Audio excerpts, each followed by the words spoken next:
So we're going to be going over Apple stock, how much money you need to invest to become a millionaire with this stock. Apple is one of Warren Buffett's most famous stocks in his portfolio. He has a large holding of Apple, and he's continuously buying more.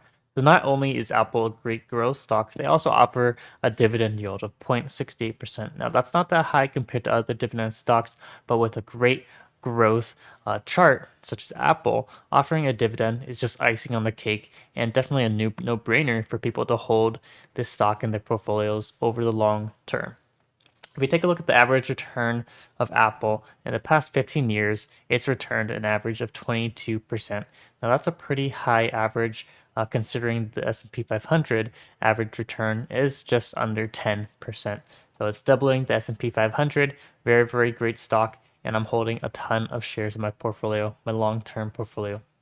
So how much money do you need to make $1 million?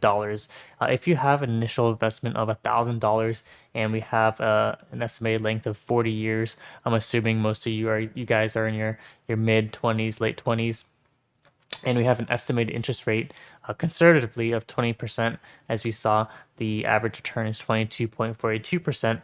Yeah, if we compound it annually, we get a figure close to $1.5 million in 4 years.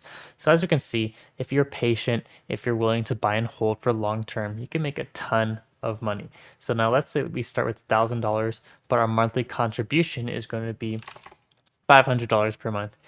Because as we know, investing in a Roth IRA, the max limit is going to be $6,000 per year, which equates to $500 monthly. So if we do that and we compound it annually, we will get an astounding $45 million in 40 years.